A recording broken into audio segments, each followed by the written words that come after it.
ये Victoria memorial Kolkata की सबसे बड़ी पहचान, सबसे बड़ा लैंडमार्क यहाँ का है।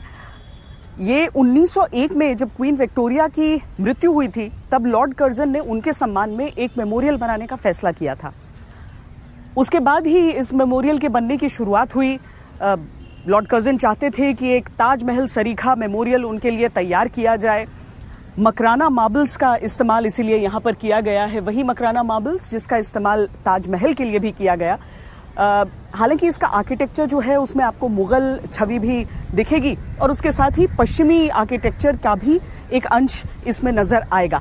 लेकिन इस पूरे जो मॉन्यूमेंट है उसमें सबसे महत्वपूर्ण है वो ऊपर जो आप एंजल ऑफ विक्ट्री देख रहे हैं, यानी कि जीत का फरिश्ता। अब चूंकि ये चुनावी पदयात्रा हम कर रहे हैं, इसीलिए जीत अहम हो जाती है। और जीत के लिए अहम हो जाती है कोलकाता के आसपास की वो तमाम सीटें, यानी कोलकाता डिस्ट्रिक्ट के साथ लगते हुए नॉर्थ 24 परगना, आपका हावड़ा, हुगली, ये सारी सीटें, इतनी बड़ी संख्या में सीटें यहाँ पर हैं और इतनी कड़ी टक्कर है। पदयात्रा में चलिए हमारे साथ और जानिए।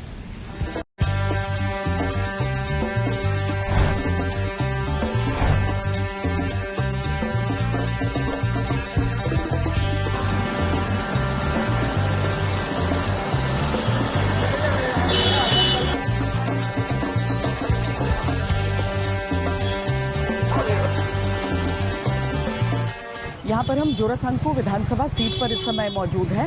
ये सेंट्रल कोलकाता का हिस्सा हो जाता है और ये जो सीट रही है, यहाँ से 11 बार कांग्रेस पार्टी लगातार जीतती आई है। लेकिन एक बार तृणमूल कांग्रेस ने यहाँ पर जीतना शुरू किया तो 5 बार उनके कैंडिडेट यहाँ से जीते हैं। टीएमसी के सिटिंग यहाँ पर विधायक हैं, लेकिन सीट इस बार उनको नहीं मिली है। इस बार विजय उपाध्याय को मिली है, जो यहाँ से एक वार्ड के काउंसलर हुए थे। अब अगर आप कैंडिडेट्स का नाम देखेंगे तो आपको ये भी समझ में आएगा कि ये एक बड़ा नॉन बंगाली मूल के लोग जो हैं उनका सेटलमेंट भी है, क्योंकि एक तरफ विजय उपाध्याय हैं तृणमूल कांग्रेस के, दूसरी तरफ विजय ओझा हैं जो भारतीय जनता पार्टी की तरफ से लड़ रहे हैं। अब ये पूरा एक ऐसा कंस्टिट्यूएंसी है जहाँ पर कोई भी रूरल वोटर नहीं है। पूरी तरीके से ये एक अर्बन कंस्टिट्यूएंसी है और बहुत बड़ा हिस्सा जो है इसका ये दुकानों से सजा हुआ एक मार्केट प्लेस के रूप में आपको दिखेगा। बस बाजार के क्या यहाँ पे सब ठीक है, सफाई रहती है, मतलब नाली वगैरह की जनरली समस्या होती है ना कि लोग आते हैं बाजार में तभी जब साफ सुथरा रहता है साफ सुथरा। बाजार में साफ सुथरा तो रहता है, लेकिन क्या है यहाँ पर ना, जो यहाँ पब्लिक जो है ऑलरेडी रहती है, नाइट लेवल के अंदर में यहाँ पे सब कूड़ा छोड़ करके चल जाते हैं, जिसके चलते नाइट के अंदर में जो मच्छर वगैरह है, जो यहाँ निवासी जो है, जो यहाँ पे मूल निवासी है जो यहाँ रहते हैं, उन लोगों के लिए ये प्रॉब्लम है। यहाँ व्यापार ठीक है, मोटा मोटी व्यापार पूरा ठीक है, पूरा कमर्शियल है, रजिस्ट्रेशन कम रहती है। ये सप्लाई जो चीजें आती हैं यहाँ पे वो कहाँ से आती हैं? सूरत से आती हैं। ये वेस्ट बंगाल का बना हुआ नहीं, वेस्ट बंगाल का सिल्क आती है, कॉटन आती है। अच्छा, यहाँ पे ठीक है, गर्मी के अलावा बाकी सब चीज ठीक है। हमें तो परिवर्तन चाहिए बस। एक हॉस्पिटल में एक ड्यूटी करती हुई एक लेडीज के साथ ऐसा हुआ तो हमारे साथ क्या ही सेफ्टी है। बाकी 4 मई को पता चलेगा ही। काम नहीं मिलता है ठीक से। काम कहाँ हो रहा है, पूरा हर चीज का देखिए दिक्कत ही है। नौकरी भी नहीं, कहाँ ढंग से मिल रहा है सब आदमी लोग को। कैसा है, ठीक है यहाँ पे सब? यहाँ पर तो सब ठीक है। यहाँ पर तो अखन माहौल ठीक है। माहौल ठीक है। आगे में जानकर कि क्या होगा कोई संभावना नहीं है। अभी कुछ भी हो सकता है। कुछ भी हो सकता है, हवा किसी भी तरफ की चल सकती है। पूर्वा पछिया होता है, 2 ठो हवा है, 4 तो हवा है 4 ठो, मगर की दुइयों को अभी 2 ही तरफ का चल रहा है। पूर्वा पछिया दोनों चल रहा है, तो किस तरह से होगा कोई ठीक नहीं है। ज्यादा हवा आप जानते हैं किसका? बीजेपी का। बीजेपी का ज्यादा लग रहा है। तृणमूल हटबे, बीजेपी हटबे, यही बोले बाम सरकार के आशा हमारे जरूरी चाय, इनकलाब जिंदाबाद। हवा तो आपकी चल रही है, यहाँ हवा किसकी चल रही है? हवा बीजेपी का। बीजेपी का लग रहा है आपको इस बार? यहाँ पर बाजार में सब ठीक है? हाँ? सब चीज बढ़िया, एकदम ओके, बढ़िया है, एकदम बढ़िया, एकदम। यहाँ क्या होगा जोरासांको में? बीजेपी। हाँ, बीजेपी को आना चाहिए। जरूरी है बंगाल में। व्यापारी माहौल बेहतर चाहते हैं। हाँ, एक शिकंजी बना दीजिए। कब से लगा रहे हैं आप यहाँ पे? हम तो यहाँ 25-30 साल से लगा। 25-30 साल जी। तो बांग्ला भी अच्छा बोल लेते हैं? जी बढ़िया, बांग्ला पढ़ाई भी करते, बांग्ला बोलते भी हैं। हाँ। जो भी स्टेट में रहेंगे वो भाषा तो बोलना जरूरी होता है। आप कहीं भी आपका रोजी रोटी चलता हो, लेकिन अपना जो मातृभाषा वो तो याद रखना चाहिए, लेकिन उस स्टेट का भी। वैसे हम अमेठी जिले से, गौरीगंज। अच्छा, गौरीगंज। जी जी। यहाँ पर नौकरी की तलाश में आए थे? नहीं, नौकरी के तलाश में नहीं। यहाँ हम लोग बनिया है अग्रणी, तो हम लोग खुद बिजनेस करते, खुद कमाते, खुद खाते पीते हैं। अपना मेहनत करने आए थे और मेहनत कर रहे। हमारे पिताजी भी यहीं आए थे 1968 में। 1968? हाँ, वहाँ तब से मेरे पिताजी आए थे, फिर मेरी मम्मी भी थी। हम लोग यहीं पर बस। यहाँ पे चीजों को बदलते देखा आपने? यहाँ पर चीजों के बदलते देखा। उस समय तो वामफ्रंट की सरकार चल रही थी जब हम लोग आए थे। हाँ। तो ज्योति बसु जी हमारे मुख्यमंत्री थे। हाँ। और अभी तो मतलब जो है कि हमारे मुख्यमंत्री ममता बंदोपाध्याय है। हाँ। तो बस चल रहा है, अच्छा है। शहर बढ़िया है। हाँ। यहाँ सभी तरह का गुजारा हो जाता है। हाँ। चाहे आप कम कमाएं, चाहे आप बेसी कमाएं, गुजारा सब में हो जाता है। बहुत महंगा नहीं है सब? महंगा नहीं है मैम। अदर स्टेट से तो बहुत काफी अच्छा है और बहुत बढ़िया है।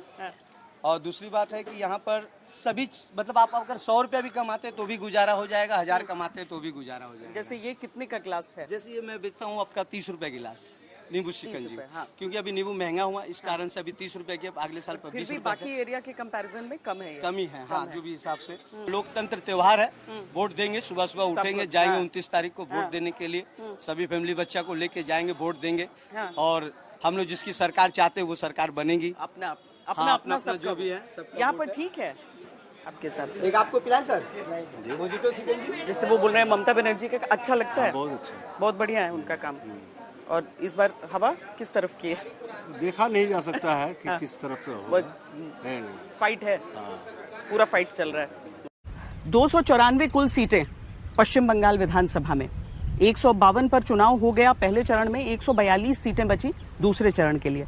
बहुत निर्णायक होंगी और हर पार्टी बहुत ध्यान से देख रही होगी, क्योंकि पिछली बार यानी 2021 में यही सीटें थी जहां पर बीजेपी को मिली थी केवल 18 और तृणमूल कांग्रेस ने जीती थी 123 सीटें और उससे पूरी तस्वीर पूरी तरीके से पलट गई थी। अब इस चरण में कुल 7 जिलों में वोटिंग होनी है। कोलकाता का डिस्ट्रिक्ट हो गया, हावड़ा हो गया, हुगली हो गया, उत्तर 24 परगना हो गया, दक्षिण 24 परगना, इसके साथ ही नदिया, पूर्वी बर्धमान, ये सारे वो जिले हैं जहां पर दूसरे चरण में वोट डाले जाएंगे और पूरी तरीके से तस्वीर साफ हो जाएगी। यानी कि पिछली बार जब 8 चरण में मतदान हुए थे, इस बार जब 2 चरणों में पूरे पश्चिम बंगाल का मतदान हो रहा है और हम पदयात्रा के साथ आपको पूरी तस्वीर और समझा रहे हैं।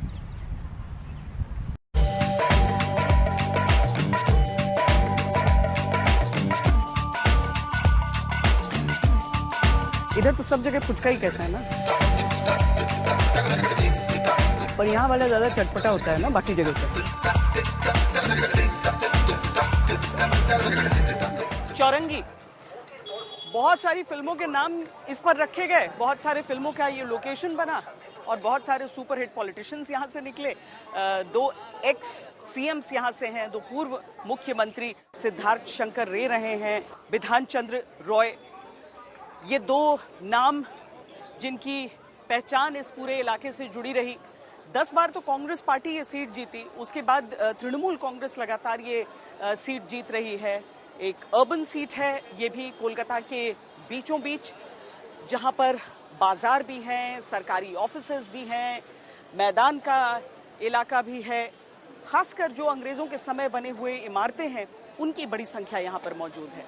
कैसा है इधर मार्केट में व्यवस्था? से मतलब साफ सफाई करता है जो कॉर्पोरेशन है, वो लोग सफाई वो करता है? सब कुछ बढ़िया करता है, सब कुछ बढ़िया करता है। इधर बढ़िया है सब? बहुत अच्छा है। अभी इलेक्शन है, उसका वजह से थोड़ा सन्नाटा लग रहा है। जी हाँ, और ऐसी साफ सुथरा कॉर्पोरेशन का काम बहुत गुड है। जी हाँ, दीदी का काम तो बहुत ही अच्छा है। दीदी कोलकाता में हम लोग उनका राज है। सबसे पहला बात, हिंदू मुस्लिम सिख किसी का लड़ाई झगड़ा नहीं है। बीजेपी आएगा क्या होगा ये किसी को नहीं पता है। दीदी बंगाल के लिए बहुत अच्छा है और हम लोग इसीलिए चाह रहे हैं। ये साफ सफाई बहुत अच्छा है, बंगाल ऐसे कोई बात नहीं। कैसा है यहाँ पे चौरंगी में? ठीक है, सरकार सिर्फ चेंज होना चाहिए। हाँ, यहाँ गुंडा ही राज है। यहाँ डर के सभी आदमी रह रहा है। नौकरी सबसे बड़ा है, नौकरी का बहुत दिक्कत का है। बीजेपी जीत बे, जो बोला है वो सच। देखो अच्छा एक नंबर दीदी आएंगी, दूसरा बात नहीं है, कोई डाउट नहीं है। दीदी न्यूज़ चैनल में, टीवी में, सोशल मीडिया में बीजेपी का जो जलवा है, एक ही दो पॉइंट है उनके पास, हिंदू मुस्लिम, मंदिर मस्जिद, इसके अलावा दूसरा कुछ पॉइंट नज़र नहीं आता है। आने वाले समय में अगर दीदी हैं तो बेहतर है बंगाल के फ्यूचर के लिए। दीदी तो ऑलवेज बढ़िया रहेगी, 15 साल से राज कर। हाँ कोई शक नहीं, यहाँ पे यार कोई हो ही नहीं सकता। इससे पिछले बार भी जो हुआ था बीजेपी का लेके, पल्ला ज़्यादा भारी बोल रहा था, बट वो एक तरफा हार गया। कोई फ़ायदा नहीं है उसके संग कंपटीशन करके, कि वो इकलौता यहाँ की है, यहाँ की थी, यहाँ की रहेगी। सुपर पावर जो होता है ना, वही सुपर पावर है। जीतेगी हर हालत में, एकदम चौका, अरे छक्का से कम नहीं लगेगा, चौका तो दूर की बात। चौथी बार हाँ, ये तो एकदम जी निश्चय, जितना भी एकदम पक्का परफेक्ट। यहाँ बहुत सुकून है, हम लोग आधा रोटी कमाएंगे, आधा खाएंगे, लेकिन दीदी को जिताएंगे। ओरे दादा, ओरे बाबू।